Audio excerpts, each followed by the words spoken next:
Oke guys, welcome back to my channel bersama dengan saya Rudy. Dan hari ini kita akan sedikit menyambung apa yang saya sampaikan di video saya yang kemarin.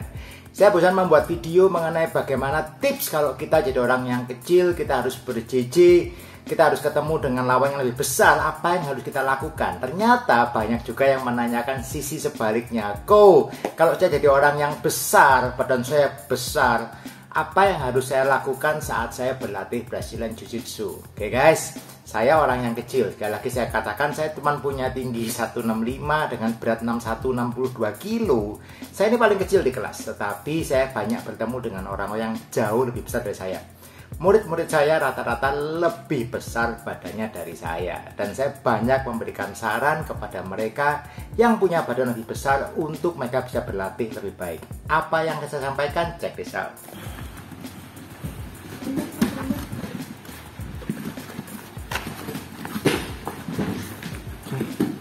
Jadi kalau Anda punya badan yang lebih besar, oke, banyak orang yang badannya besar bilang, oh tulangan saya besar, otot saya besar, saya gemuk lah, whatever happen, Anda punya berat di atas rata-rata. Let's say Anda 80 kilo ke atas, itu di Indonesia Anda termasuk orang yang besar. Dalam kategori rata-rata orang di Indonesia beratnya 60-70 kilo, itu rata-rata pria di Indonesia beratnya segitu. Jadi kalau Anda punya badan yang besar, ada banyak hal yang bisa menjadi kelebihan Anda, tetapi kadang-kadang banyak hal jadi kelemahan Anda. Saya akan bahas satu persatu apa yang harus Anda lakukan kalau Anda punya badan besar di Brazilian Jiu-Jitsu. Yang pertama, kalau Anda punya badan besar dan Anda punya sparring partner rata-rata lebih kecil dari Anda, please jangan pakai 100% berat badan Anda saat berlatih. Oke, sekali lagi, weight itu advantage. Kalau Anda bilang weight doesn't matter, itu bohong juga. Karena kenyataannya dalam pertandingan BJJ sekalipun ada yang namanya pembagian kelas berat. Ada yang kelasnya di bawah 60, di bawah 65, di bawah 70, di atas di bawah 75, dan sebagainya, dan sebagainya. Oke, jadi berat badan itu akan menentukan saat skill itu sama. Kalau orang yang skillnya beda jauh, orang yang baru, Anda orang baru dengan berat badan 90 kilo sekalipun ketemu dengan orang yang sudah latihan beberapa tahun, beratnya 20 kilo di bawahnya atau 25 kilo di bawahnya pun, saya rasa nggak ada masalah. Nggak ada masalah. Itu hal yang harus dipahami dulu. Teknik kalau skillnya bedanya jauh, mau berat badannya bedanya jauh pun juga nggak ada masalah. Tetapi kalau Anda sama-sama baru, mungkin Anda sama-sama white belt, Anda satu beratnya 60 kilo, satu beratnya 90 kilo, itu akan terjadi perbedaan yang luar biasa karena skillnya di level yang sama-sama masih baru. Jadi kalau Anda punya berat badan yang jauh lebih besar dari teman Anda saat latihan, please jangan 100% dijatuhkan di atas lawan Anda. Misalkan Anda on top, Anda punya berat 90 kilo, lawannya cuma 60 kilo, Anda set control 90 kilo, Anda pull pressure. Saya rasa tidak produktif. Dalam artian teman Anda juga belum tahu bagaimana escape dengan baik dan benar.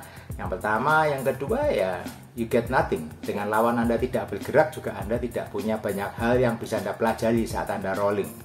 Oke, jadi saya selalu mengatakan ke murid saya, kalau Anda punya berat badan yang jauh lebih besar dari teman Anda saat sparring, terutama saat sparring, saat Anda drilling juga, jangan full taruh berat badan Anda 100% ke lawan Anda, karena sama-sama nggak produktif, karena satunya nggak bisa gerak, yang satunya juga merasa, oh aku bisa put pressure full weight.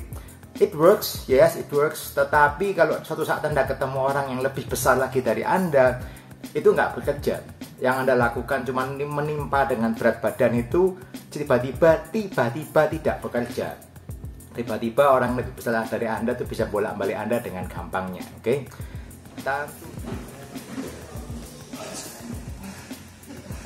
tentunya kalau Anda punya perbedaan skill yang besar, mau ditindihin berat bagaimanapun, Anda yang punya pengalaman di BJJ lebih lama dari saya, Anda bisa latihan 5 tahun, 10 tahun mungkin ya kan, Anda ketemu yang lebih besar pun Anda bisa upah, Anda bisa shrimping, Anda bisa melakukan banyak hal di BJJ. No problem at all, oke?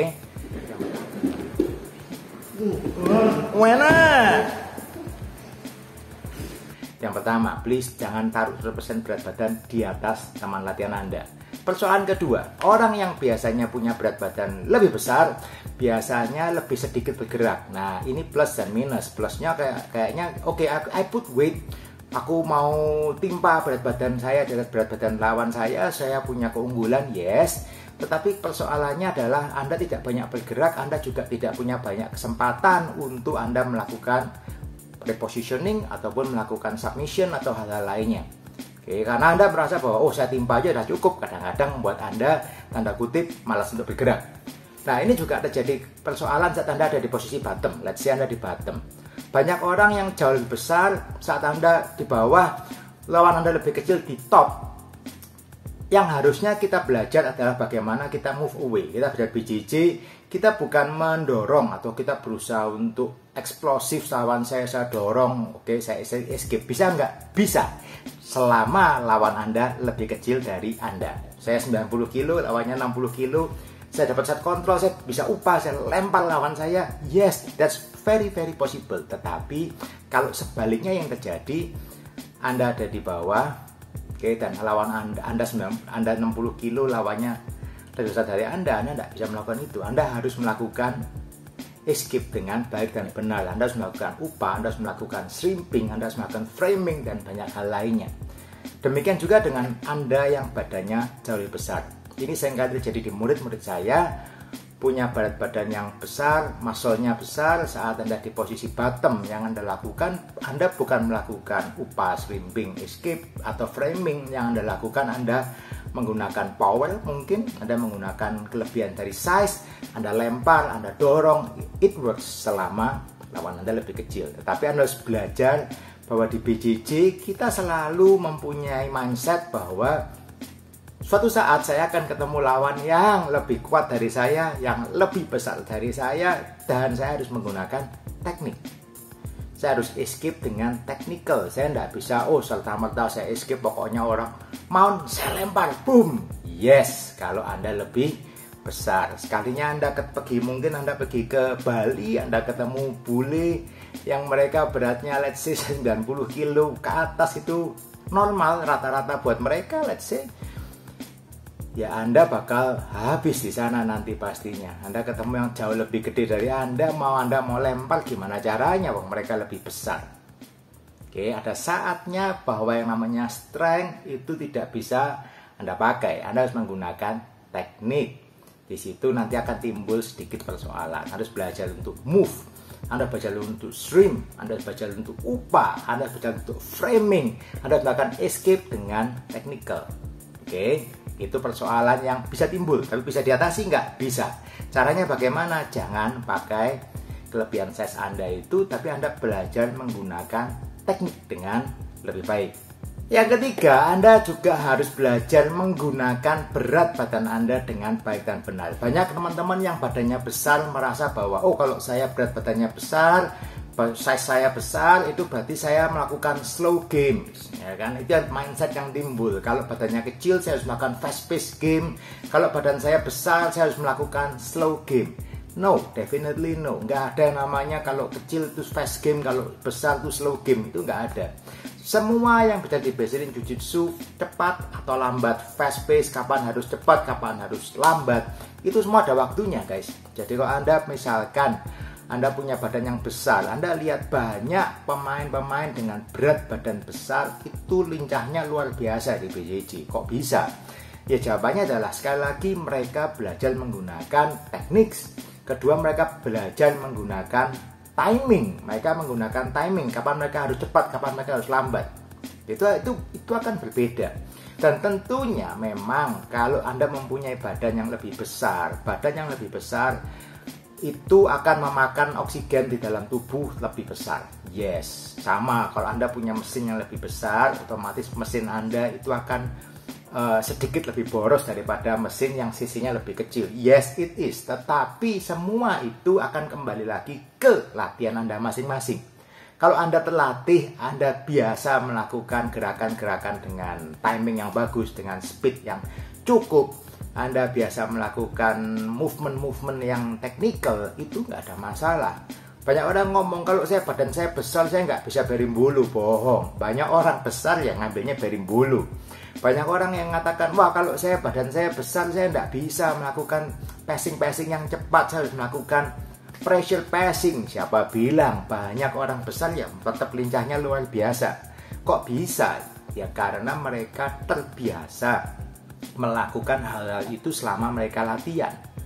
Semua teknik itu sulit pada awalnya, tetapi kalau Anda latihan, Anda melakukan itu dengan benar, ya hasilnya tentunya tetap akan maksimal. Tetapi ada tetapinya, memang Anda bisa memaksimalkan kelebihan Anda. Misalkan Anda memang punya weight yang lebih besar, ya Anda bisa menggunakan pressure passing. Mungkin Anda merasa saya lebih cocok menggunakan pressure passing, it's okay, nggak ada yang salah dengan itu. Walaupun orang-orang yang badannya kecil banyak juga yang melakukan pressure passing dengan sangat amat baik.